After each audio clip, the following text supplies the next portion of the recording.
now. Okay, and we are recording. Hello and welcome. Hope everyone had a great week. Yeah, Kyoko, I also like your hair. Hey, Karen Nate. says like your hair too. Hello. Oh, thank you. All right. I know we just had a few other folks just join us. Does anybody else need like Zoom sharing privileges? We got Karen, Mary, Emily, anyone else going once, going twice? Okay, if anybody else needs it, please just hit me up in the chat. All right. As far as lab updates, generalized, I don't have a lot. Just keep on keeping on. There is some really awesome opportunities that have been posted into the Slack. So please check the Slack if you get a chance. The lab Slack has opportunities channel. Please subscribe to it. I know myself, I submitted a couple of things on there here and there, like some internship positions. Karen's submitted some stuff as well, like awesome disability events and opportunities. And I know other folks are contributing as well. If y'all see something and you think you'd like to share it, please do. We're happy to see it. And of course, and yeah. Nate, can I add something? Of course.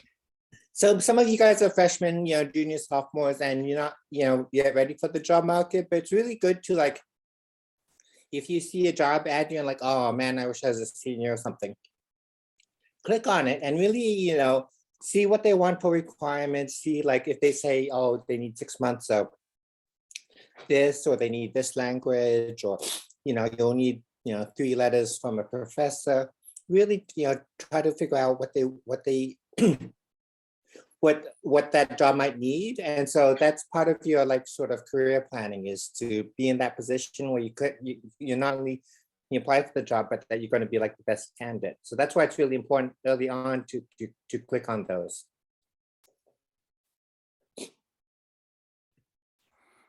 Awesome. Thanks, Karen. And yeah, that's really good advice. For those of you who are also thinking about applying for graduate school as well, you should definitely keep that in mind too, because those same principles follow through. Like, who will you, go for or go to for, like letters of rec, or what type of activities may they be looking at and things of that nature. So yeah, just keep that in mind. Anyway, all right, so who wants to go up first? Do we want to have We made yeah. Go ahead, Karen. Oh no, Kyoko, go ahead. You're the boss. Oh, I just wanted to before we start anything, get some questions answered from the image description workshop last week. Oh yeah, I was going to do that first. Okay, perfect. So let me type or paste the questions into the chat so everyone can follow along at their own pace. Sorry for the terrible formatting. Those are 2 questions. Yeah, So the first one is. Oh, I got it. Okay, so thanks. If there are any more, if you have any other questions, post them to the chat. The first thing, I think, I'm not sure, Nate, did you do the administrivia? So we were really worried about the hydraulic cables. The size of the cables that they sent us on the pallets were kind of huge. I think the smallest dimension was 40 inches, which is 3.5 feet. I believe our doors are only 36 inches wide, and this is where the hinge is taken off. So we asked them to hold the doors for a week while we panic. So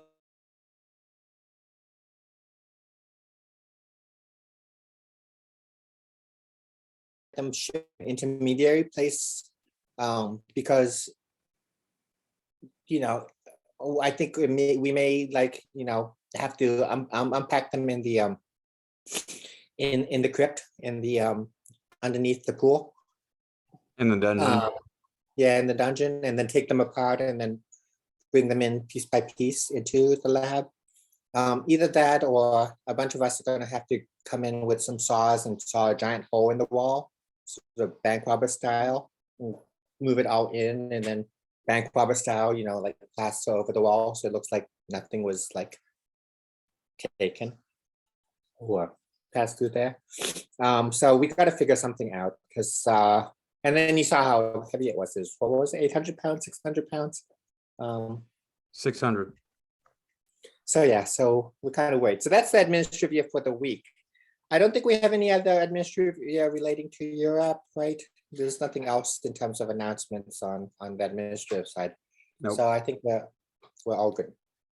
Okay, cool. So I have, with a stiffy nose, I want to talk about two things. The first one thing was to follow up on my image description talk last week. You know, we got some questions. You know, I had sort of crammed it in, so it's not surprising that we got questions. So the first question: is it best practice to read the caption out loud while presenting?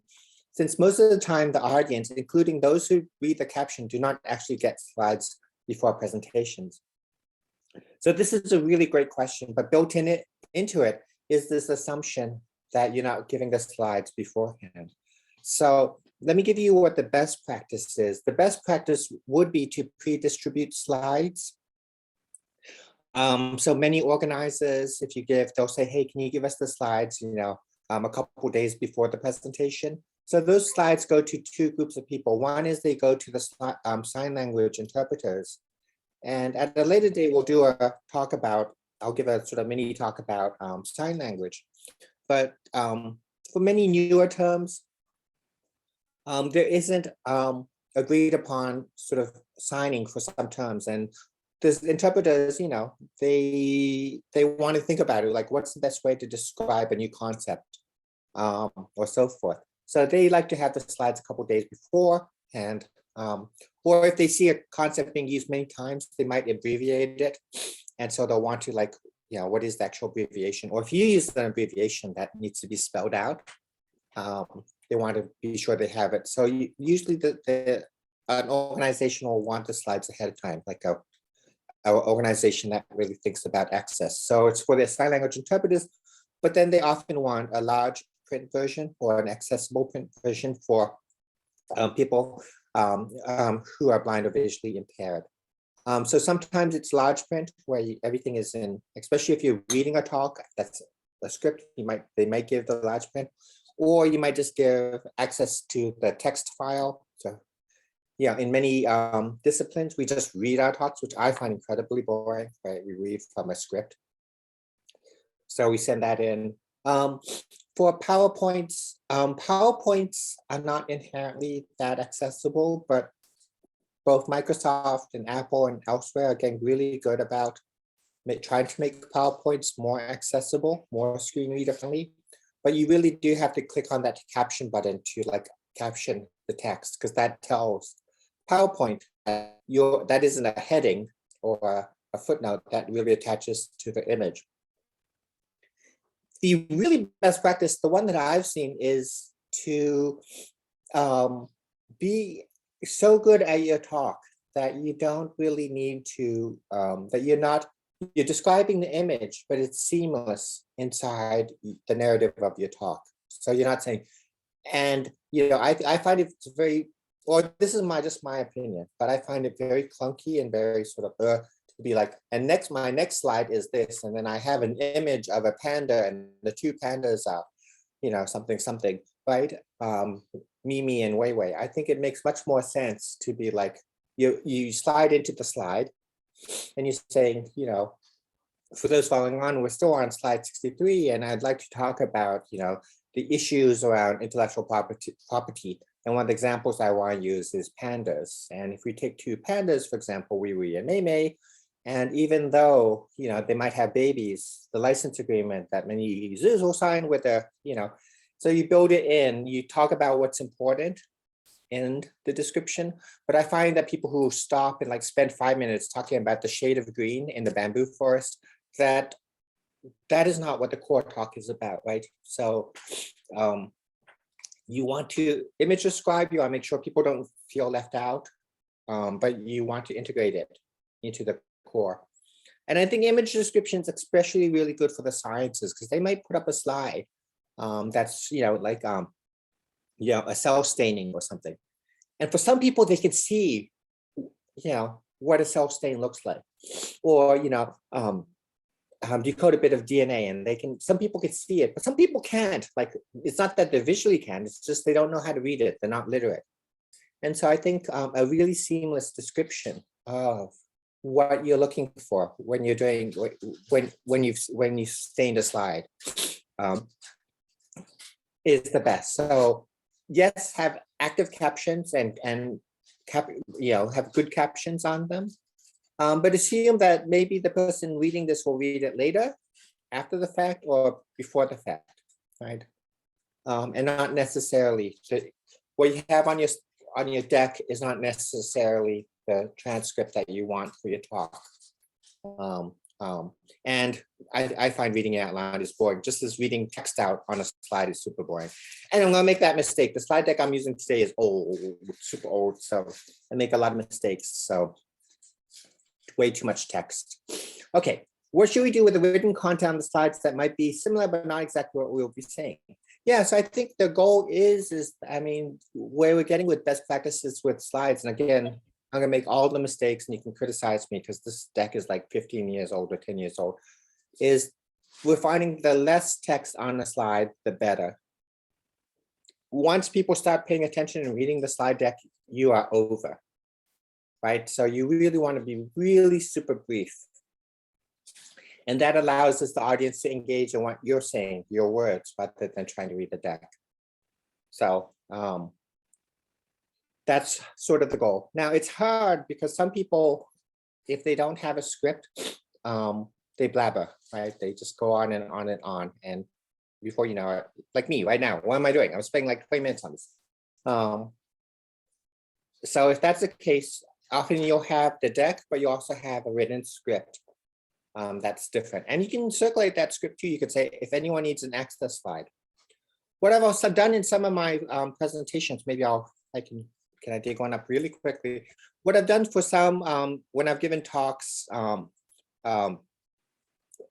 I have done is, oh, hey, thanks, Alex. What I've done around access. So this is not just good presentations, but this is also accessible stuff. So where's my conferences thing? And then here we go.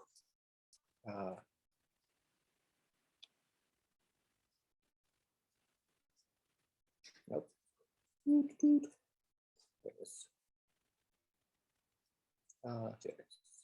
Is this it?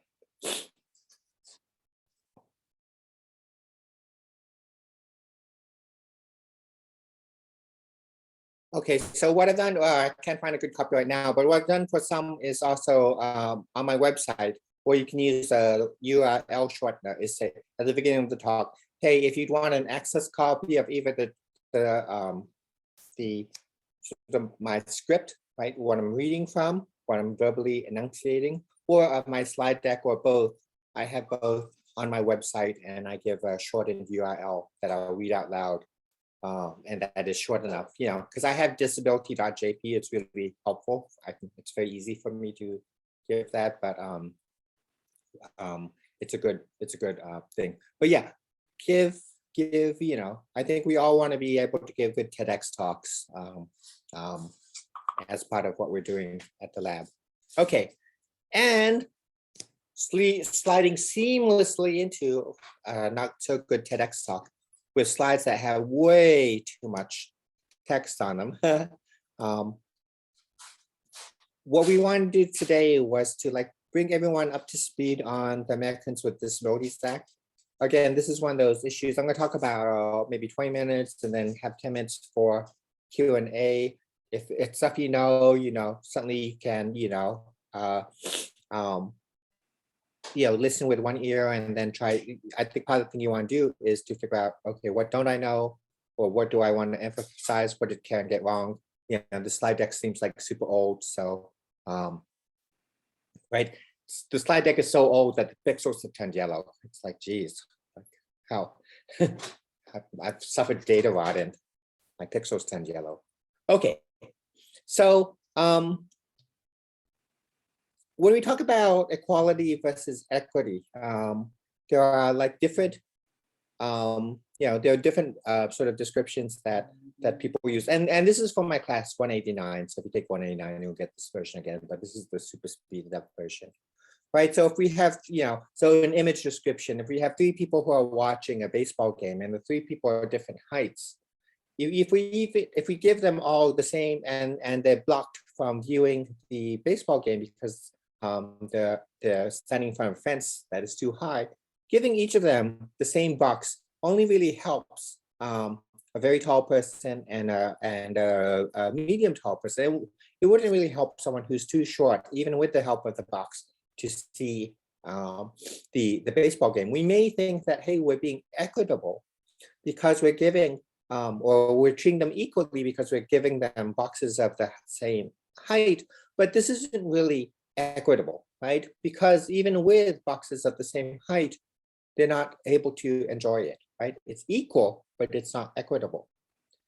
So the difference between, many times there'll be questions of, hey, if I do an exam for a class, do I treat you all equally, or do I try to treat you equitably? Treating you all equally would be everyone has to take the exam. They all have 40 minutes. You're all allowed a, number 2 pencil, so forth.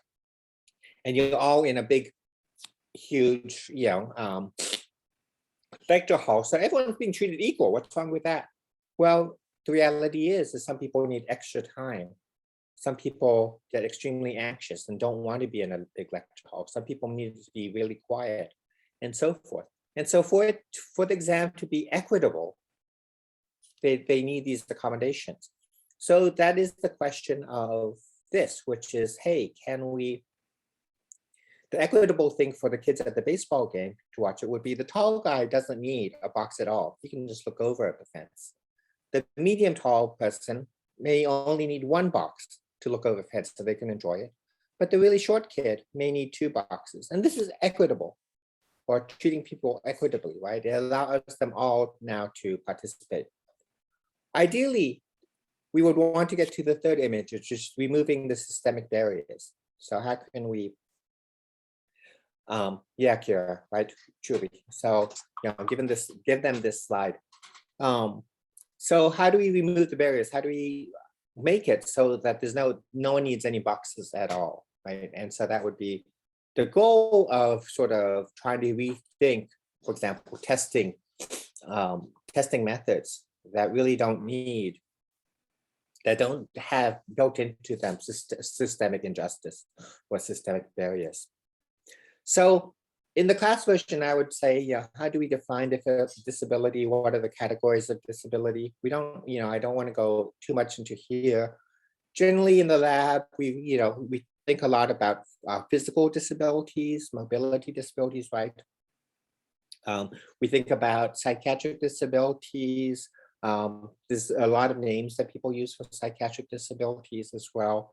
We think about blindness and low vision, or visually impaired. We think about, deafness and cultural deafness. So there are many different ways to think about disability. There's think about it medically, thinking about it in terms of its politics or its social category, social cultural ramifications and so forth. Here, I want to,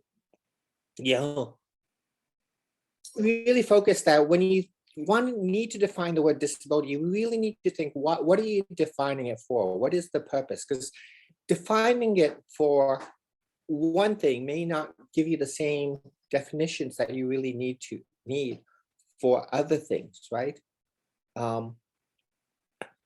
So defining who is deaf for in terms of who can go to, who can participate in the deaf club, as either someone who's deaf or someone who's an ally. Maybe you come up with different criteria than you would for employment discrimination, or what you might do for employment discrimination may be different for transit or for a blue tag. For example, I was super surprised in California that even if you're deaf, you can't get a disability placard, because I'm used to, I think in Connecticut, you could get a disability placard for deafness. So there are differing criteria for parking, for the parking placard. part of the problem is that anytime you come up with those definitions, you sort of separate the two categories of those who are worthy of being called disabled and those who are unworthy or unfit. Or you have these sort of marginal cases. There's always an issue with these definitions, and that's part of the problem is that we really struggle with is we don't have, at least in the US, we don't have a singular definition for disability. And even in legal frameworks, we don't have a singular definition, or medical frameworks, we don't, or for school. And so it becomes very contested. So those of you who, were disabled in elementary or middle school or high school and got an IEP, chances are, right, that IEP was developed after a lot of contestation of what are you disabled? How disabled are you? What is your disability look like? Blah, blah, blah, blah, blah, blah, right? It's always this sort of very conflictive process that seems very American. Americans always about this conflict and things not, things coming out in the battle of two things rather than like trying to work together. But that is sort of the framework that we have in the US. So the main thing I want to talk about, and again, yeah, my slides are old. They're horrible, they're yellowed.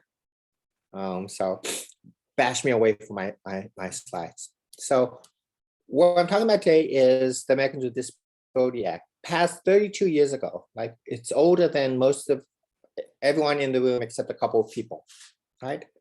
So almost all of you are the ADA generation. You've only grown up in a world that's been controlled by the ADA. Many people are surprised they're signed by George Bush, George Bush Sr., who was a Republican. So why would a Republican sign the ADA? In many ways, it's a very conservative bill, right? It tries to eliminate future discrimination, but doesn't do anything about active restoration of past.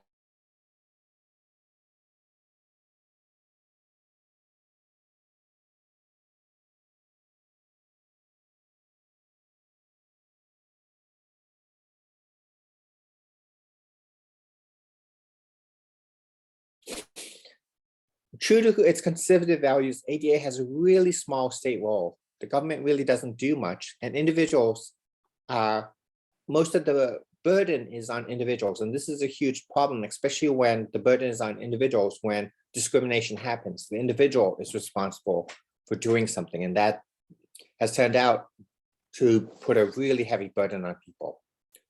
So there are different titles when you have a law. Title just means like chapter. Right? So chapter 1 of the ADA deals with employment. Chapter 2 deals with public entities. This means like government agencies.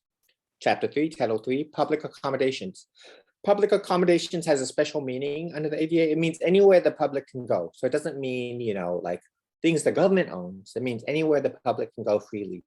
So essentially restaurants, movie theaters, libraries, cafes, restaurants, everywhere a public could go. Title 4, telecommunication, and then they had a miss.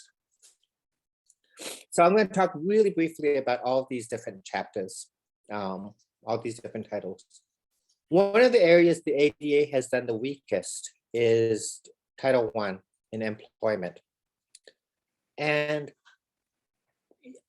since the ADA was written, Title 1 has been attacked and attacked and attacked and attacked and attacked. I'm going to skip over some of the case law. You can look it up because I want to mostly focus on this, that employment rates have gone down for people with disabilities since the 1990s. So from pre-ADA to post-ADA, the employment rate, that's the percentage of disabled people who are employed, has gone down, right? So ADA did not increase the employment rate for disabled people, it decreased it. And it's especially hard hitting for people aged 21 to 39, your group. So it's a problem, right? So, and there are many places we can look at, and in the lab we'll talk about some of these at different moments, right? So when you look at a job that's posted, some jobs that are posted will have really weird language in them. They'll be like, they'll say, oh, you must have a master's degree or, experience, or you must be able to code in R and something like that. But they also may have something weird, like must be able to lift 40 pounds above the head, must be able to climb stairs, must have a driver's license, a valid driver's license, or must be able to communicate orally, O-R-A-L-L-Y, orally, right? And all of these are hidden disability screeners, right? Ability to communicate orally, that gets rid of the pesky deaf people. Ability to climb up and down stairs, that gets rid of the pesky wheelchair users, right? Driver's license, that gets rid of the pesky people with epilepsy or people who might be blind, right? So there are all these ways that you can screen out disabled people with your job ads. And so a lot of people will come out of Cal and they'll be like, hey, job force, and find that actually it's really hard to be, employment law has been really crappy. The employment section of the ADA has not helped. So private employment is really hard, and there's just been a lot of lawsuits around it. Here's the actual stats that I pulled up. Right, so let's see, unemployment rate. So this is for temporarily able-bodied people. Right, so unemployment rate 9.5, and this is let's see, 13.8%, right? And then workforce, so right, and 4% difference in the unemployment rate. So this is old. I should get more recent data. And then percentage in the workforce. So 70%, right? Of temporarily able-bodied people aged 16 to 64 are in the workforce, compared to only 20% for disabled folks. And it's particularly harsh, right? Look at men, able-bodied men, 80% in the workforce, disabled men, 36.4, women, 70 versus 30. So less than half in both categories. So it's a huge issue, right? It's just, how do we fix it, and how do we fix this problem with the ADA? Companies have become exceedingly good, and HR departments have been exceedingly good at discriminating against disability. Essentially, they view us as a liability. When I first came to Cal, there was a training that we circulated, and anyone who's sort of taking a GSI position, you have to do all this stupid training. There's a training that circulated for supervisors, and one of the slides explicitly said, if you are separating anyone for disability, do not document the reason. Right, so if you're firing someone and they have a disability, do not document. They don't want any document, which is nuts, right? Because normally it'd be like, when you fire someone, you have to document why you want to fire them. But they said, if you separation for disability, do not document, just fire them. And that makes it really hard, right? If somebody says to you, oh, I'm so sorry, Kyoko, you're in a wheelchair. We tried wheelchairs, doesn't work. We're gonna fire you because you're in a wheelchair. That would be like the best thing for a disability lawyer. It'd be just like, payday. But they'll just say, oh, Kyoko, look, we're just gonna restructure. You're not a good, like what Kira says, you're not a good fit for the company culture. Or we've had to like absorb your position into someone else's. And they'll either fire that way, or they won't hire in the first place. The minute they see the wheelchair, they'll just say, oh, we filled the position or something else. So how do we get there, right? And it's really hard. Do we do quotas? Like Japan's tried disability quotas. Quotas aren't that much better than America's like, disability doesn't exist. Let's pretend it doesn't exist. It's unclear, but it's a shitty world. So again, part of the goal of the lab is how do we build into like us, that capacity. Like I want you guys starting your own companies. I want you guys being like deans of departments or chairs. Nate is going to go and become a provost somewhere. You guys need to be the ones driving stuff, because we can't rely on able-bodied people to do that for us. So there was an ADA Amendments Act in 2008 that was supposed to fix the issue for some of the loopholes, but if it's changed things, I haven't really seen it. Oh yeah, so this is like, so there's this whole thing of bogus job essential function. So that was that 40 pounds lifting and stuff like that. The second chapter of the ADA, Title II, deals with public government agencies. So it also duplicates the Rehabilitation Act, Section 504. So this is what gives many of you guys the ability to sue Cal. So it's super important. You could sue Cal either under the 504 or you can sue Cal under the ADA. And often when you bring lawsuits, because Cal is doing something enormously not so, like charging you a, what was it, a gym fee? What's the gym fee called? The RSF fee. But at the RSF, none of the equipment is CRIP friendly, right?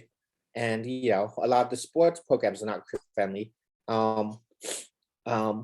Then they are denying your participation, or you don't have equal participation in the benefits, right? You're paying this fee, but you're not being able to equally benefit. So that covers you here, any government agencies from state or federal. This has also, Title II has also been challenged, right? In cases where disabled people were before the court. And so state governments have, right? So this guy had a DUI and so he only has one leg, but the courthouse had no wheelchair, no elevator. So he had to crawl up to the second floor of the courthouse because there was no elevator. And the state said, oh, this is sovereign immunity. Right? You can't challenge us in federal court for being a state asshole. And SCOTUS actually found for him, but it is tricky, right? This is another case where state governments have tried the hardest to say that the federal government can't affect them. And if you listen to any rhetoric from Republicans, they're all about state rights. It's all about that states are immune from federal law so that they can do things like break the Civil Rights Act, break the Voting Rights Act, break the ADA at the state level. That's what's often hidden behind state rights. Zooming right along to the third chapter, which is public accommodation. This is the single most successful part of the ADA, has been Title III. And that's because what they did was really smart. Rather than saying, hey, you know, all buildings will have to be accessible and we passed this new law and that's it, which is sort of what Japan did. Japan passed this new law called the Hard Building Law, which said, oh, new buildings have to be accessible, but it's kind of wishy-washy. What the ADA did was force the inclusion in all state building codes of accessibility. So they built it into the building codes. So anytime you build a building that has to match building code, you're pretty much forced to build it according to the ADA, right? Because it won't pass the building inspection. So all new buildings, like all the campus buildings, they're accessible because of this, right? They have to have a ramp. They have to have, a lack of gaps, lintels between doors. They have to have doors that have crash bars so that you can open, or doors that you can open using your elbow. They have to have visible firearm. All of that's sort of built in to the building code. And because it's built into the building code, the architect has to follow it. The building company has to follow it. So all the new buildings have been really fantastic. The problem is that it only affects buildings built since 1990. And there's a lot of buildings like on our campus that were built before 1990. So, and you don't have to trigger the ADA until there's been a substantial renovation of the building. And that just like there's been a whole cadre of HR persons that know how to bypass the ADA for employment, there's a whole subspecialty of general contractors and architects who work on what they call ADA renovations, but their whole goal is to never trigger a substantial renovation. So to give you an example, Stevens Hall is currently being worked on, right? So Stevens Hall is where, you know, a lot of buildings, including the Academic Senate, is located, including the Othering and Belonging Institute. including the Townsend Center, including African Americans, no, not African American studies, Middle Eastern studies is located. They're currently renovating it. They're also renovating California Hall, which is the office of the president. Both of those buildings are wheelchair inaccessible, but they are not substantially renovating. They're just doing a little bit this year. They're just doing the outside. Some of the facade is worn out, so they're just doing enough. And they'll work with the architect and general contractor to be just a tad under the level that will trigger a substantial renovation clause and actually force them to make the building accessible. And again, this is a whole business model, but it's good, for the university, it makes sense. If they trigger the substantial renovation clause of the ADA, yeah, Ship of Theseus is a great one if you want to go down the Wikipedia hole. And next year they'll do another minor renovation, and then next year they'll do another minor, but they're separate projects. Understand, they were never substantially renovating the whole building. Readily achievable is one that's been used now. It's less so that we proved that readily achievable is easier than it looked like. So there's a readily achievable loophole, which is, it just costs too much. So I think like the oldest building on campus, what I thought what's called, that would be, they'd use the readily achievable or the historic building loophole. State buildings are often, right, they'll use the argument that this is a federal versus state issue, try to get out of it. Huge issue has been private clubs and religious organizations.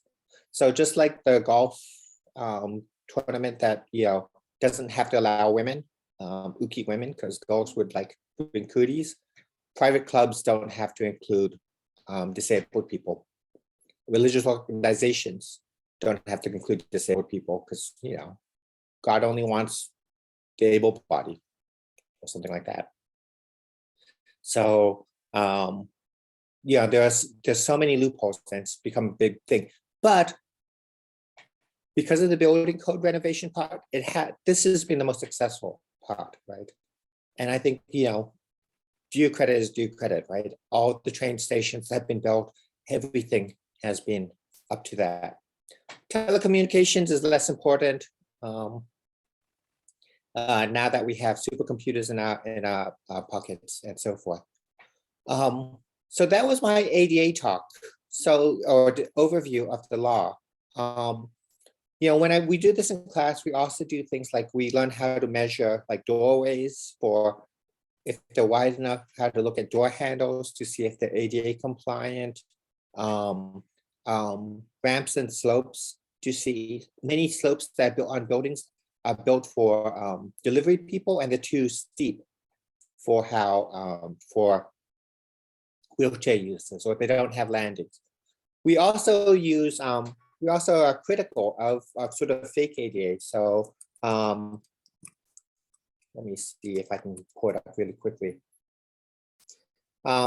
So often, like, when campus wants to advertise how accessible it is, it will show the stairs in front of Sproul Plaza. There we go. So these stairs, right? So for a long time, this was the front page of the DSP.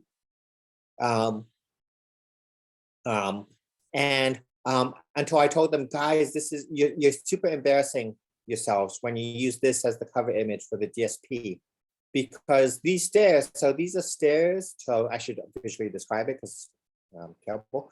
So these are stairs from upper Sproul to lower Sproul. So they, they're a lot of traffic. A lot of people go between upper Sproul and lower Sproul. It's about, a 1.5 story change in height.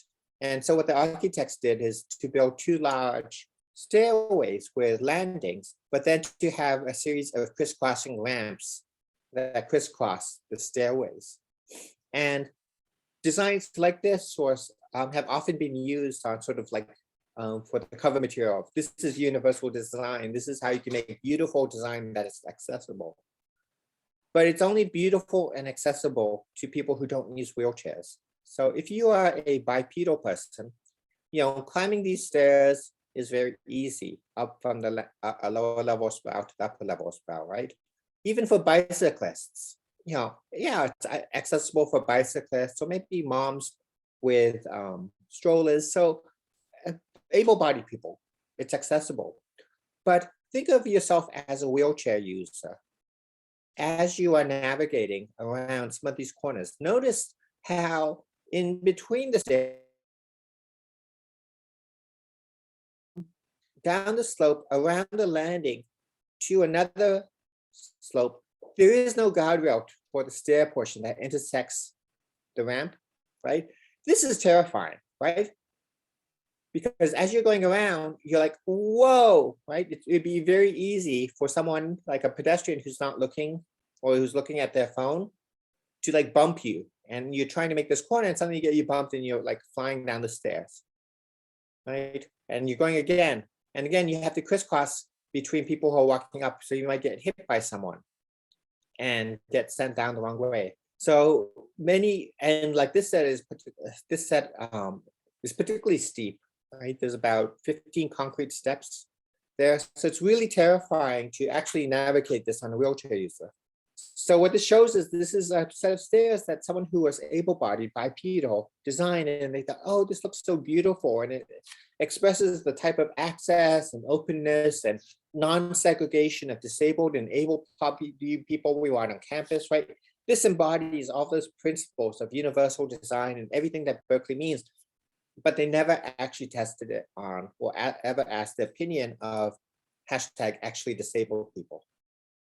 And if it asked like hashtag actually disabled people, they would learn that actually that many disabled people don't like it. So it's a dangerous set of stairs. They'll figure out another way to go from upper to lower spiral, maybe long way around, because they don't want to risk getting the neck broken on a flight of stairs. Okay, so that was my 2 text heavy TED Talk. Any questions? Thoughts? I want to eat the rest of my macaroni. So no questions or thoughts. I'm going to turn my video off and eat macaroni. And really great comments. Yeah, Omar. Yeah, I just had a quick question about what is it about a project like a renovation that will make it like have to go through ADA? Is it like a timeline that they have to give? Like what's like the metric there? It's complicated, and this is where like what is a substantial renovation? I think they usually is so I'm looking at the California building code, and for them, they say 50% of the existing gross floor area, right? Any alteration of floor area that's greater than 50%, which is pretty high. I've heard lower numbers, right? So a substantial addition is an additional floor area that's greater than 25% of the existing floor area. So, but it can trigger things like, so if you change the roof, right? You're affecting like the floor area for the entire like top floor. In a two-story building, that could be 50% of the floor area is being modified, right? So removing doing something on the top floor of a two-story building might be really problematic. So you might say, okay, this year we're only going to replace the south side, because no matter what calculation you do, that's only affecting 25% of the floor area. But this is why they have architects that get paid a lot to figure out that in any sort of legal interpretation, you're in the clear, and that's why they get the big bucks. But yeah, look at campus projects, and it's just like, why are they doing just this little bit of area? Wouldn't it be more efficient if they're going to do it do it all at once? And it's because they don't want to trigger anything.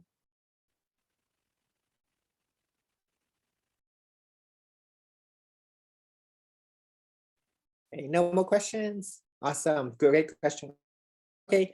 So I'm going to hand it back to Kyoko. Wow, I'm even 5 minutes early. So I'm going to hand it back to Kyoko, who's going to go on with the rest of our program. Yeah, hello, thank you. Yeah, really, really good presentation, quite informational. And there are Oops, oh, sorry. things. Oh, I forgot. Unless Nate wants to show, Nate also had a video. Nate, do you think you'd duplicate too much right now, or? Yeah, I think it would just end up duplicating it. I think you covered a lot of really good ground, Karen. So yeah, it's all good. Yeah. So yeah, Alex. So in my class, one of the class exercises is what do we call it? Hashtag campus fail or cal fail? Something we like try to that, find, yeah. like, we try to find like there are these weird things like this. There'll be emergency exit for disabled people. They'll essentially put you into like a pit with no way out of it except the flight of stairs. It's like, this is the emergency exit for disabled people, and you go into this pit, and it's like the pit of despair, and like, you know, the fire door will close behind you, and there's nowhere out except the flight of stairs, and it's like, what am I supposed to do? Just like die in the pit? There's so many design fails on this campus. So I wish Karen design was fail. kidding, but Karen's not kidding. Yeah, Like- Yeah, it's all bad. building code for a building to open, it has to meet everything. So we've had new buildings open on campus, and under the CBC for public accommodations, all doors have to have the little Braille door numbers, right? And so you've seen them on every, you know, like campus door. It's like they'll have the room number, and then underneath it will be Braille. So they open, and this is ironic because it was the Haas School of Business, right? My namesake. They opened the building, and they the door signs, they printed the Braille on with a printer, like, you know, they had the number, but it was flat Braille. And so, you know, I was joking, it was like speed Braille. It's like it's Braille that there's no bumps that get in your way of reading it. It's just like speed Braille. You can read it as fast as you want. And they actually thought that they would get away. Well, they did get away with it because like no one like bothered to check because there's no actually disabled people. And so they had speed Braille on the doors. What was other notable campus fails? Oh, geez. Like bathroom doors that don't open all the way, if you have a power chair or a power scooter.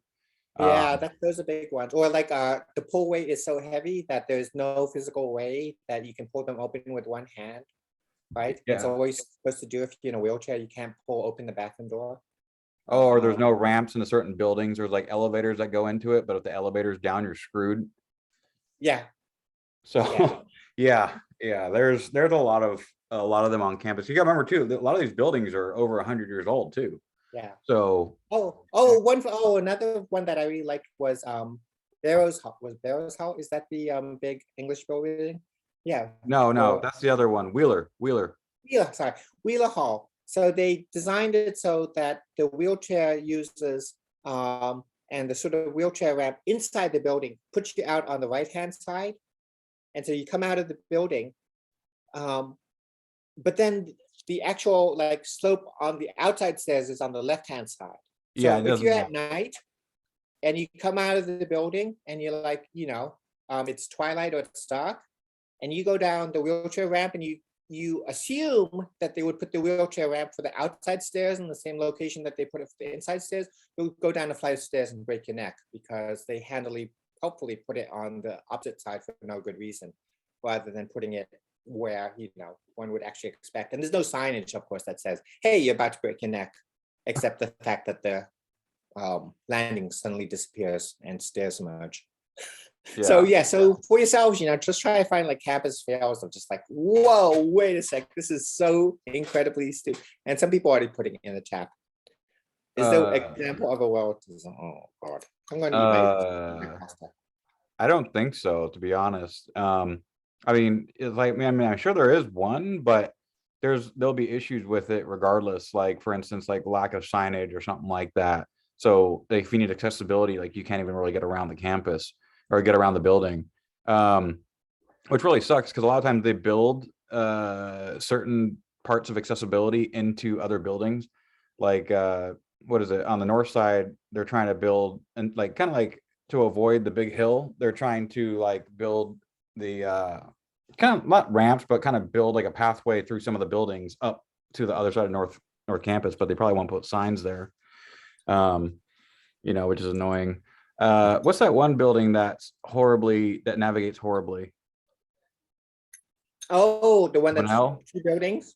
What's the building that's 2 buildings? Is that That Dwinell? confuses everyone. Dwinell.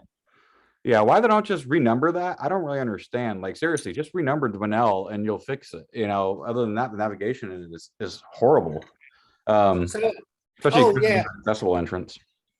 so at some point, we're gonna take you guys to Ed Roberts Center, the Ed Roberts campus, which is a building, which is a sort of office park, I don't know what to call it, big building that's built above Ashby Bart Station. And it houses many of the major disability organizations in the Bay Area. It was built by and for disabled people, but the architects were mostly blind and wheelchair users. So they had, you know, it was designed at a time period when most of the architects were either blind or wheelchair users. So Ed Roberts Center is a really great place if you are blind or wheelchair user, right? It was designed really optimally for those two user groups. One of the problems we found is that one of the communities that is a really kick-ass artistic organization, or artistic transition program. And for artistic folks, Ed Roberts campus is not great. It's too orally, A-U-R-A-L-L-Y, orally bright. It's very bright sounding, right? A lot of hard surfaces, which is really good for cane users because they can use it for navigation. But it's very, because of its orally brightness, the hard surfaces, it's really painful for a lot of artistic people. Artistic people go in, it's like, oh, too much high frequency, can't concentrate. So blind, deaf, and wheelchair users love it. It's designed to be a environmentally friendly building, but that means that the air circulation is very slow. And so if anyone wears a scented air product, it lingers. And so that's also been really bad for people who are sensitive. Another great building that I hope to take you guys on a tour would be what Nate put in the chat, the San Francisco Lighthouse for the Blind and visually impaired. This was also designed by blind architects and engineers, and I have really great video I can show you guys sometime about the design and engineering, right? So it was designed along psychoacoustic modeling and engineering that by blind psychoacoustic engineers. Dr. Josh Mealy was one of the key principals, and he's a FOL, friend of the lab. So really great for blind people, really designed around their needs. Not so great for some other groups of people. But this is part of what we're trying to get at in the lab is whenever we say universal design, we almost always mean that it was designed by able-bodied people and sort of like they sort of stretch the bounds to like include some disabled groups. When we do disabled-centered design, we centering it around the needs of some disabled folks, and of course, like trying to expand the sphere so the able-bodied folks can do it. But it's really, you know, at its core, it's centered around the need cluster of people. It has a very different core, and so when you interact with a product that's really designed for you, you feel like you're at home. So when able-bodied people, you know, it's so natural for them. They feel at home and they're like, oh, we'll just expand it a bit. But disabled people don't always feel at home. When blind people go to SF Lighthouse for the Blind, they feel like they're at home. It's like, this is my home, right? This place was designed by people like me, for me. I feel, how did they know all these little features of SF Lighthouse were, tell me I am home. This is where I know my peeps are here. For people who are blind, who are deaf, or wheelchair users, especially wheelchair users, you go to the Ed Roberts Center, it's like, oh my God, this is home. This is a building that was designed for me, for people like me. Not so much for other people. So we're trying to ask this question of other products, like, you know, what would a programming environment really feel like that would make a person feel totally at home who can't use a screen, keyboard, or mouse, and they're like, oh my God, this totally gets how I want to interact with the world. I want to interact with it with a mouse. I don't want to interact with the screen or keyboard. I want to interact with it some other way, you know. So that's sort of, you know, the essence of the philosophy of what we're trying to get at in the lab. Oh, eating macaroni too fast.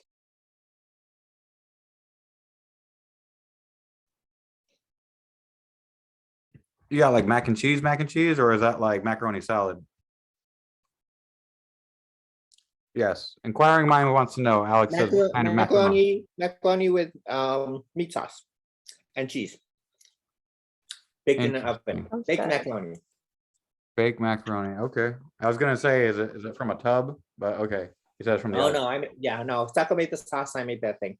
Oh, fancy over here. Yeah, I agree with Alex. Drop the recipe when you get a chance. Awesome. Well, great presentation as always, Karen. Thank you very much. And let's go ahead and transition to our teams and their updates. Kyoko, do we have who wants to go first? Yes, so first we have Emily with Team Data and Mural. I believe you already have co-host privileges, and then after that will be Mary with Team Propaganda with a short update. Okay, cool. I'll go ahead and share my screen now. I'll also turn on my video. Wait, okay, there we go. Hello, everyone, world. Okay. So we're the Data Mural Project. Our team members are myself, Gloria Kundar, and Omar Ramos. Okay, also fair warning, I really suck at navigating slides, Google Slides with my keyboard, so it might be a little rough. So meet the team. I'm the project lead, but I also get involved in other aspects of the project as well. So I will help out with the roles that Gloria and Omar both have as well.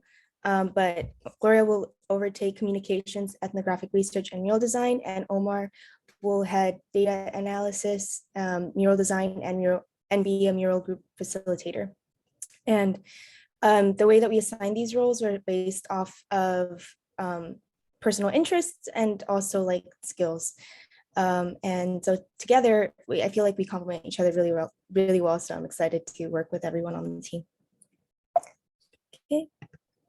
So the agenda for today is I'm going to give a background and overview of the project, and then I'll go over the proposed project timeline, which is very shaky right now due to like having to figure out some logistics, which I'll go over in the timeline. And I'll also be going over our short-term goals and our long-term goals while talking about the timeline. And then we'll go over a summary of the current project discussions that we're having, so our current goals and our current ideas. And then we'll go over the questions we have for the lab. So the way it started was basically there was this report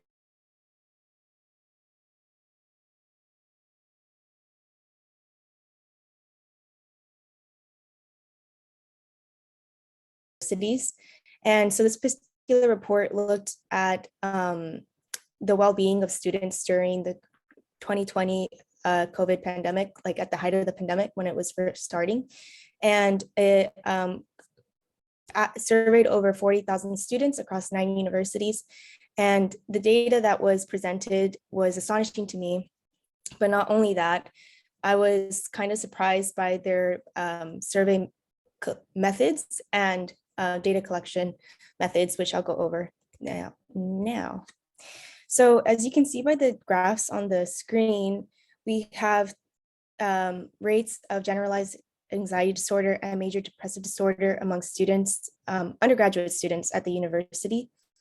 And this goes for across 9 universities, so not just Berkeley, but I feel like it is reflective, it should be reflective of each university based on the report. And what we see here is that overall students with disabilities are experience far more higher rates of both anxiety disorder and major depressive disorder compared to students without disabilities. And these graphs show that just students with any disability at all experience higher rates of anxiety disorder and major depressive disorder compared to students without any. And so I just thought that was astonishing. And for the reason being that currently we're trying to, the disabled students community is trying to improve accommodations on campus. And these reports are used by administration to figure out how best to serve the community, right? So if they had this data since 2020, why has it taken so long for accommodations to be for accurate or for efficient and effective accommodations to be set in place? And so it's taken like it's taken students effort to demand better accommodations while the university has had data to support the improvement of accommodations. So basically, I think we have the data, the university has data, but apparently like the efforts to improve the situation for students on campus is very slow and not effective enough. And so I'll go over the other issue I had with the report, which was the way that they screened for anxiety and depression. So in the survey, they included these two questionnaires, one which is they're both certified questionnaires to screen for depression and anxiety, but both questionnaires have the same thing in common. They have two pretty vague questions, such as for depression, asking little interest or pleasure of doing things and feeling down, depressed, or hopeless, which I think, yes, are valid questions, but I feel like you can have more accurate questions that are reflective of the student's state and mental health. And not only that, the way that you can respond to these questions is also pretty vague, like not at all, several days, more than half the days, nearly every day, and over the last 2 weeks only. So it's just, I don't feel like these survey questions are reflective of how it is to have a mental health disorder condition as a student specifically. And so I feel like questions can be tailored to the student experience so that they get more accurate responses that are reflective of the student's mental health state at the time. And lastly, the way that they classified students with disabilities was an issue that I thought was important. They included four, I believe, or I think, yeah, four broad categories. One being physical disability, two, learning disability, three, neurodevelopmental or cognitive disability. So I guess three broad categories, and students can select from either of these three categories. But however, there's disabilities, there's a long range of disabilities, a wide range of disabilities. And I don't feel like these three categories accurately reflect or capture the range of disabilities that there are. So if this questionnaire is requesting students to select one of these boxes, it's really likely that student that has a disability doesn't quite fit in this box might have their perspective as a student with disability missed by the survey.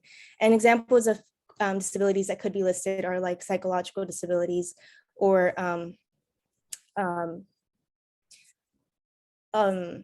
like unseen disabilities that aren't necessarily the ones listed here. And so we'll continue. So the way that we can go about solving this problem, I believe, is getting greater student input in the creation of these surveys and reports. But in order to do that, we need to also understand how students feel about this in the first place. So first, we're going to identify the problems in the current database, and we're going to work as a community to address them.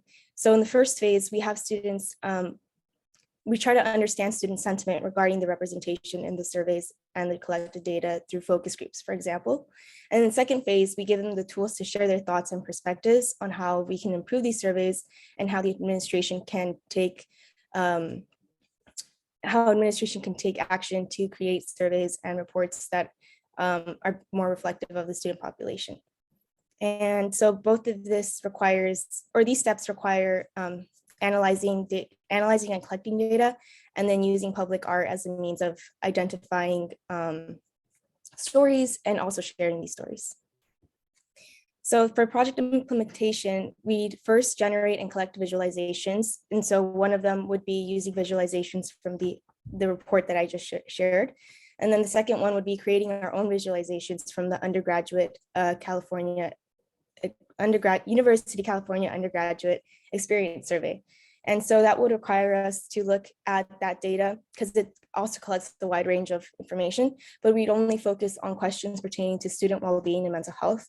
And then we'll create impactful data visualizations from that data.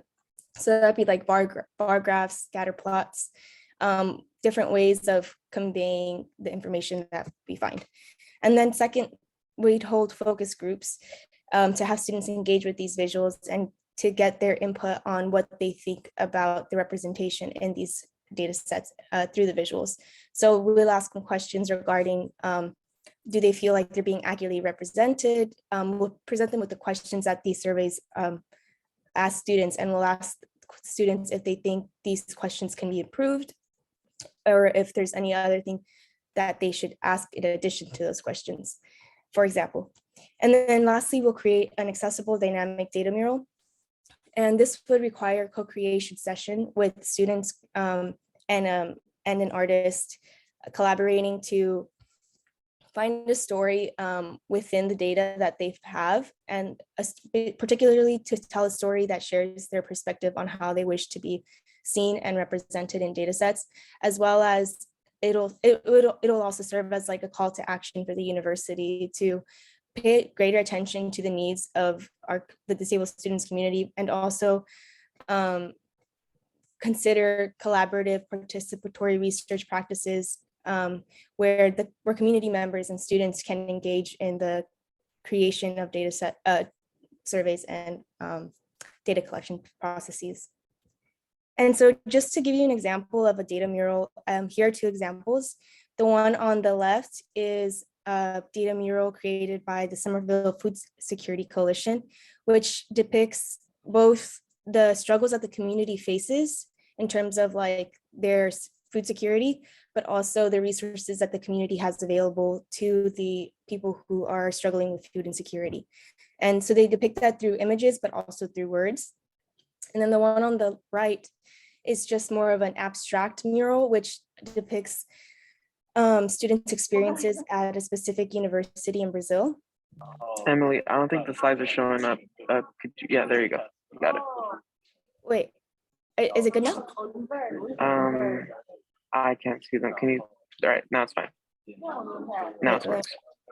Okay, let me go back into slideshow mode. Yeah, you're good. Okay, cool. So hopefully you heard the part about the left mural, but the right mural shows the experience of students at the school that they're attending. And so basically the mural is showing that through the school, different programs such as music, computer programs, drama programs, they have become enlightened and have developed as students and as people, and can therefore go into the world and contribute and bring bright ideas, for example, which is what they're showing in that mural there. So there's different interpretations of the data mural, but of course our mural will also include an additional feature, which would which we're considering either be like augmented reality, so that students can engage with it in a way that's multidimensional. So we'd have some ideas that we have is including like audio recordings of students' perspectives who participated in the data mural creation. So we'd have the student say their name if they'd like to, and then describe what they painted and why they painted it. And then that would be a part of the mural itself as well. So it'd be a painted mural, but there'll also be additional layers of audio recordings and potentially like videos as well. Okay, so the project timeline.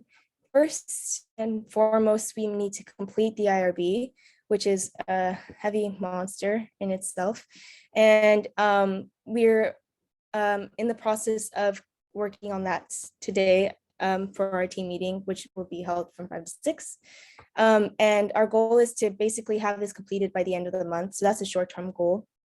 And another short-term goal is to begin the survey creation. So begin creating questions that will go into the survey. And that's a tentative goal. The main goal is just to work on the IRB and have it done. And in March, we plan to finalize survey questions and potentially create focus group questions as well. I say potentially because we're not sure if we want to hold focus groups, but I will cover that soon. And then we'll also process data and create data visualizations from the data sets that we have that I mentioned beforehand. And then in the last week of March, early April, hopefully we'll have our IRB approval. So that way in April, we can release the survey that we've completed and just repeatedly release it throughout the month until the last week of April, where we plan to hold focus group sessions. And this is a timeline where we have focus groups. And then in May, after holding focus group sessions over the course of a week, which is the plan as of now, in May, we'd process the focus group data. So we'd transfer it from just being like oral or written responses to one Excel sheet of all the responses. So that way it's like a data set that we can access later for future projects, or if other organizations on campus would be interested in like working with that data to do something meaningful as well. And then afterwards, we'd hold a co-creation session to create a design for the mural, where we meet with students who are interested in participating in the mural creation. And so we'd find participants who are interested in creating the mural design through the survey. Our plan is to include a section at the bottom of the survey that asks if they want to be contacted to participate in the mural creation. So the survey will be the precursor to the focus group, but it will also help us identify like what students would like to participate in the actual mural creation. And then next semester and over the summer is when we'd actually start creating the mural, like painting and assembling it, and continue developing it so that it includes more accessible and dynamic features that the community can engage with. And so this timeline is kind of sad because the project doesn't really necessarily finish in May. Like ideally we'd want it to finish in May, but I feel like if we crunch everything together, like the mural creation, I think it'll be too overwhelming to do over the course of the semester. Yes. Sorry, the slides were lagging, but I think it's caught up now. It's good. Is this the one we're on, the focus group one, right? Or no? Yeah, and I'm about to change it to a different one. Now it says no focus groups. Did it change? Okay. It didn't. Yeah. Wait, are we on no focus? We're on no focus. So the slide's lagging behind by like one. Maybe just switch them again. Okay. Yeah, I'm on no focus groups now on the thing, but here I'll change it one more time. Did it show up? Yeah, it should be good. Yay, thank you. Yeah, my Wi-Fi is not great, but sad. So this timeline considers the path of not doing focus groups. And so this is something we started discussing in our last meeting because we realized that we are short on time if we want to complete the mural by May. So the plan here would instead be just release the survey, and the survey itself would have the visualizations we want students to engage with and would have the questions that we want to ask students during focus groups. But instead it'll all just be condensed into a survey. And still likewise, that survey would have the option at the end for students to indicate if they'd like to be contacted to participate in the mural creation, which would happen in the last week of April. So it'd be a co-creation session to create the design for the mural. So not the actual mural itself, but just the design. And in May is when we start creating the actual mural, like painting and assembling it, and start developing the other features that make it more accessible, such as like the augmented reality features and the audio features. But of course, I think that would take more time, and that adding more features would probably spill over to the summer or like next semester if the project continues next semester. And then we also discussed things that we would like to do beyond May and beyond this project, which would be built upon like the data that we've sourced by either creating more art projects or like collaborating with different organizations on campus, such as the ASUC Mental Health Commission, who shared interest in our project as well. One of the things they noted was that there's not a lot of data on students around like student mental health and well-being for the university, which is really astonishing. So it'd be helpful to have like our data be something that they can use if they would like to do some meaningful research with it. And And then also we're thinking about having additional focus groups after the creation of the mural to assess students' reactions and to see like what the impact of this project had on the community. And then lastly, we were talking about potentially having additional art therapy events with people who show interest in continual involvement. So an example would be a ceramics workshop with through Vet Art, I think it is the organization that Gloria is associated with. And we can have students who showed interest in participating in the data mural participate in these art therapy events as well. And then summary of current project discussions. So currently we're working on the IRB, and this evening we're finalizing our needed IRB information document, and we'll hopefully get this IRB completed by the end of next week is the goal, but potentially take longer because it's a big document or a big application. And then the other discussion we're having is, again, to have focus groups or to not have focus groups, to do focus groups or to just do the survey, basically. And then we're just talking about exciting ideas for the future. We're not like actively working on those, but we're keeping note of the ideas that we're having, such as the ones that I listed for our ideas beyond May. And then lastly, we're planning the first tasks that will need to be completed after finishing the IRB, such as starting to clean and process the data sets that we want to use, and then starting on those survey questions. And then questions for the lab. We'd like your input on whether or not we should have focus groups or not. I've heard different arguments for both sides, so like it'd be great to get your input as well.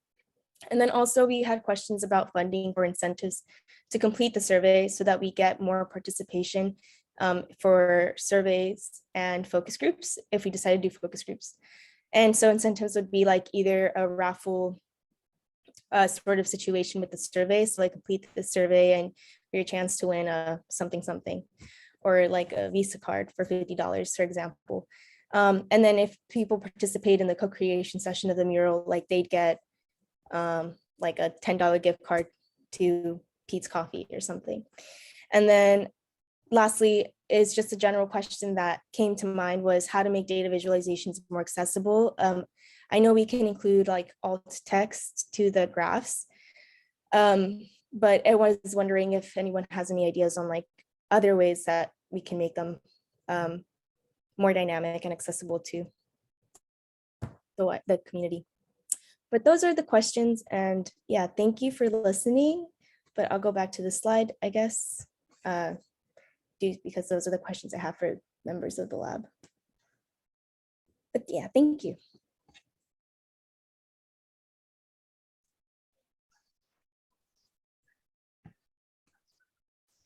Woo!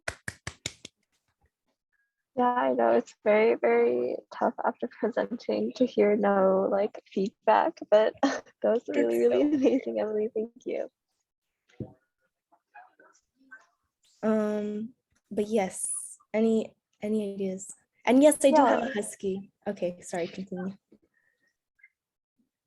So I have a question in the chat. What time was your team meeting for discussing IRB info? Oh, this is a personal question, just kidding. Any questions, but also ideas for the questions we have for y'all? Well, I have a question then for the lab. Karen put it in the chat, but perhaps our focus group, we could get our survey respondents from like the broader UC community.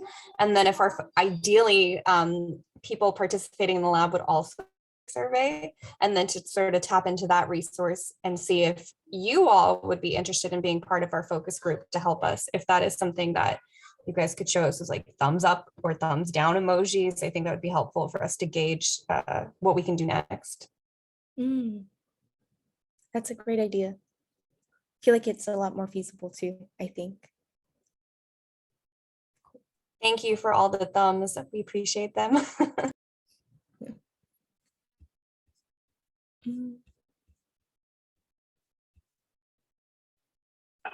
And yeah, I guess also the other question we want to definitely pose is just the practical question of like, how do we if we want to incentivize folks, outside of the lab, our immediate circle, what are some incentives that you guys have seen or would get your attention to do a survey? We've been brainstorming with like maybe a raffle, gift cards.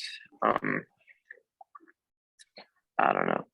I do a dance, but yeah. So, which is like the final plan. So please, more ideas would be very helpful. Yeah, Nate and Karen, we can talk about funding for this semester and maybe next if the project leads into the next one. But let's see. I also just want to make clear that the presentation is accessible or like online or is available online, just in case everyone has forgotten the questions like I have. So I will put that link in the chat.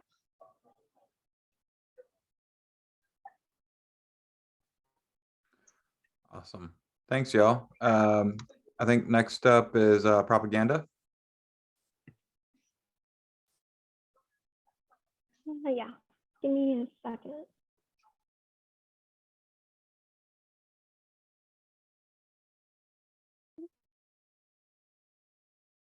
Okay, can you guys tell me if you can see that clearly? Yes.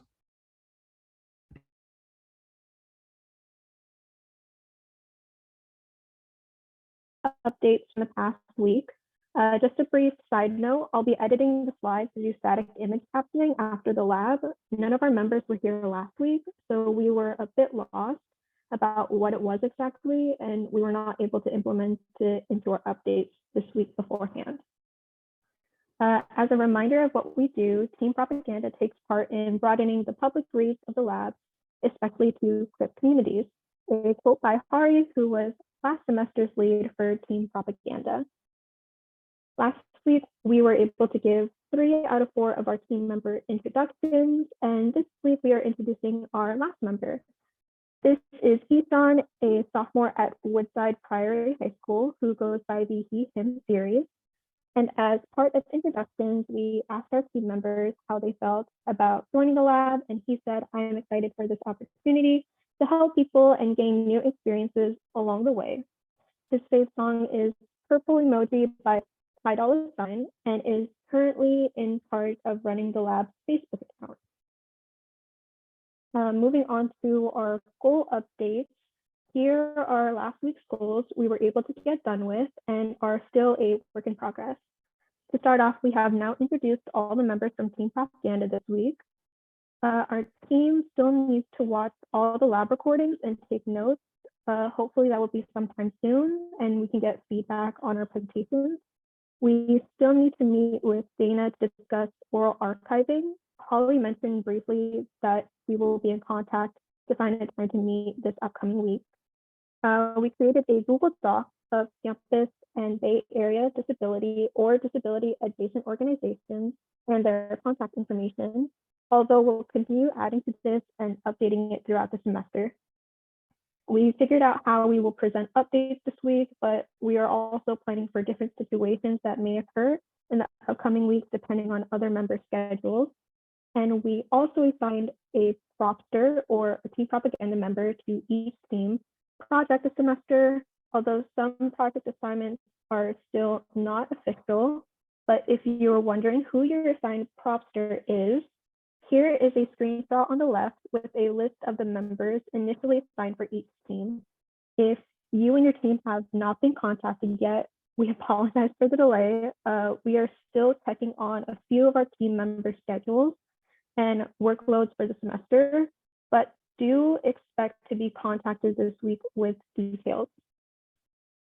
And for this week's goals, we're focusing on watching the lab recordings and taking notes on how to improve once those are available to us. As I said before, we'll continue to contact the rest of the teams this week for meeting times, interviews, and overall arrangements and what you're all comfortable with doing. We'll be working on content creation, starting with our own team's profiles by next Friday on all of our social media pages, Twitter, LinkedIn, Facebook, and Instagram.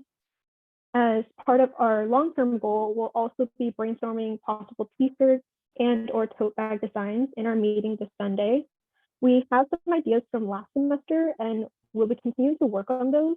But if you have some ideas for designs, preferences on what you may want to see on a t-shirt or a tote bag, we are open and welcome to anything and everything. And once those are done, we'll contact a local screen printing business for quotes. Part of Holly's own goals for this week include meeting with Dana about oral archives, and again, we'll be in touch sometime soon this week. We'll also continue adding to the campus and Bay Area disability or disability adjacent organizations document. I'm going to be dropping the link in the chat after the presentation, so you all are able to access the document. If you know of any organizations we can connect with and contact for the lab, you can add to it directly or message Holly on Slack.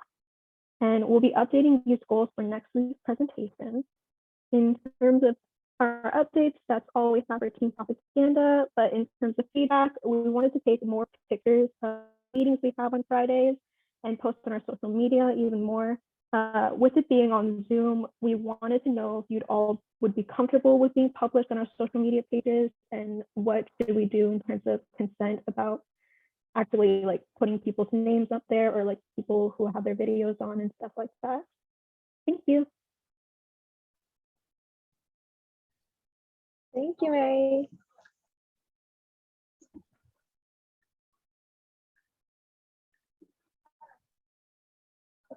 Well, just to reiterate one of Mary's very last questions, if we could maybe drop in the chat or even send a message to one of lab leadership via Slack on how comfortable you are with having your image or name published on any of their social media, that would be great.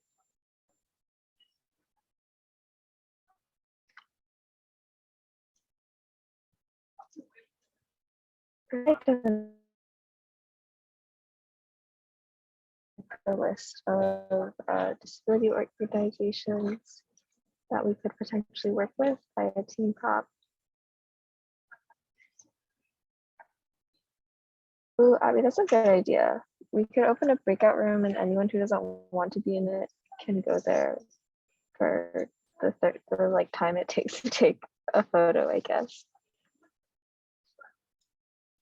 Yeah, that sounds good for me. I just wanted to get that done before we end the meeting today. So if anyone's comfortable or not comfortable, please speak out.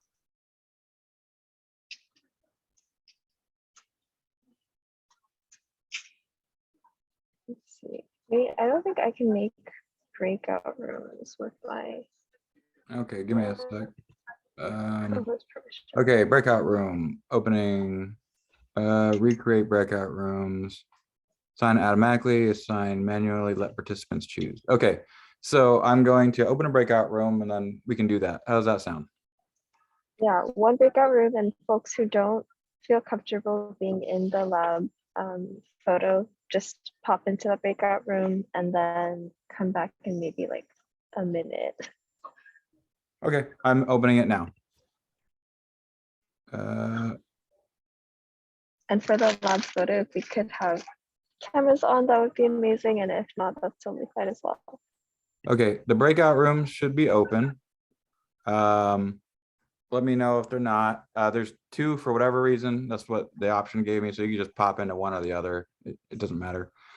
But yeah, so there, I got my camera on. And Karen is asking, are we doing serious faces or not? We You can could do do one one serious and It one is silly. up to you guys. I am open to anything. Yeah, I'm good either way. Okay, cool. I will just count us down when everybody's ready. Okay, is everyone got into a breakout room that wants to? We have a couple people still not sure what's going on with them.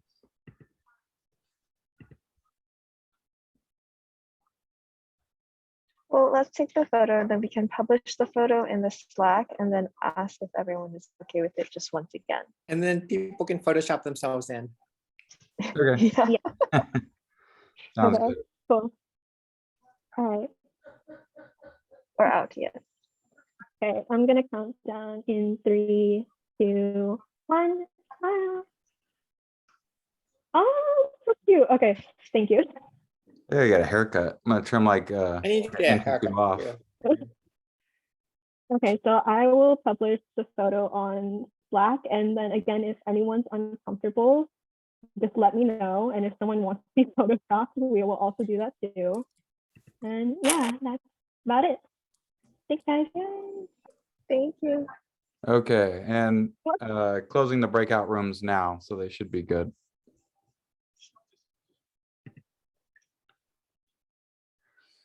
Yeah, so good work, y'all. Next week we will have some other awesome stuff for you.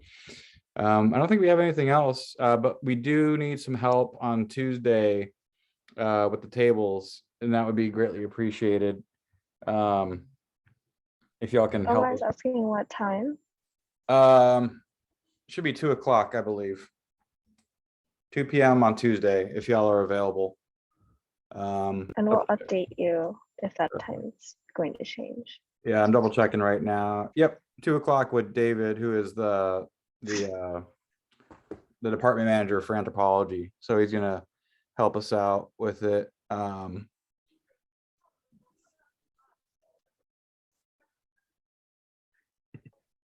So yeah, that should be it. Okay. Anyway, Okay. yeah, if y'all have the, I was just reading Karen's comment, but yeah, anyway, let us know Yeah, if you can great help. presentation. Awesome, y'all. Really amazing. Thanks, y'all. Bye. Take care, everyone. I'll be here for a little bit. Hey, Karen, they're doing a sit-in at the Anthro Library. Are you guys out this afternoon? I'm not coming to campus. Oh yeah, you're at home. Yeah, I'm not there. either. Yeah, no, I'm on they're doing a campus and I sit-in. just got asked to go. What's that, Kyogo? Yeah. I'm on campus and Rupinja just asked me to go. Oh, why is Where it are coming you? What down? is that feeling? I'm at Berkeley Way West, the public health building. Oh yeah. Yeah. Oh, it's shutting down, I guess, because of lack of people or something. No, that's bullshit. They That's what wanna they're see- claiming. Oh, Yeah, Jay. That Sorry. Landon? I didn't mean to swear. I didn't mean to swear. Landon, wow, he's so Don't- big now. No, you're fine. Here, come here. You could be seen. What's Let up, the little come dude? out of the shadows. It's all good. Yeah, he's so big now. Oh Wow. my god, yeah, so big. Wow. Few Been a couple months. years. Yeah, what are they feeding you? What was that? What are they feeding you? What are we feeding you? What do you eat? Honestly, right now he's living off of like Cheez-Its and chocolate chip pancakes. I mean, That would do it. Yeah, that's okay. That sounds like it has all the essential food groups. I really like broccoli. he does really like broccoli. Yeah. That's Okay. cool. I can't get Howie to eat broccoli. Can't even Just get. advertise them as trees, and like we've gone through like trees, or like this is what the dinosaurs ate. Like I just smother them in Japanese mayonnaise, then they taste great. ooh. Was Huh. that the dinosaur juice? Dinosaur juice. Yeah. Yeah. Dinosaur juice is like spinach, kale, and banana. We call it say dinosaur. It's exciting. It's shiny and Shiny. okay, good enough. Maybe I'll try that with Howie. He likes space, so I'll see about that. Give him some space fungus or something. I don't know. I don't know how But yeah. appetizing that would be. Oh gosh, awful. The lack of people is totally BS. You know, if they will need more people, then hire them. It's just, so there's no Yeah. money. But they don't want to say there's no money, so they say there's no people. There's no think money. That's why they're closing it. Campus is trying to cut everything right now. They're in a massive panic because of the lawsuit. Which lawsuit? Oh, the. Yeah, I was gonna ask Karen, could it be also because they want to take over the library and turn it into a classrooms? I don't think so, because I don't think they have enough money to do that. Oh, okay, yeah, because that would be an expensive conversion. Yeah, Wait, So- which lawsuit are we talking about? one for enrollment that requires campus enrollment by okay. 3,000 of some students. Yeah, it was like what, by 9,000 students they have to cut? 9,000, sorry. Oh. Yeah, 30%, something like something that. Yeah, new And- transfer Like housing? and freshmen. Is that because of housing or something on campus? Like they couldn't accommodate that amount of students, so they had to cut it? No, it was some environmental lawsuit Oh, by friendly neighbors in the town of Berkeley. okay. Mm, Yeah, I know what you're talking about. What happens to the librarians that work there? Like, Celia's is going to be assigned to, I guess she was already in environmental studies, so she's now full-time there. But, you know, I think, you know, it's like the student librarians and stuff that I think they are out. Wow. That's sad. yeah, it's really weird to get an email like, so this is coming out today. Thought you should know about it. It's happening in a few hours. I was like, wow. Yeah. Yeah, they could give us some more time to organize on that one, I think, but maybe that's why they didn't. I don't know. It was seen that way, right? Yeah, Mhm. but Hey, yeah. so Oh, do you guys? Cameron's not. No, you totally fine. I just want to ask about the YouTube, the lab YouTube, because everyone is Oh. having trouble accessing.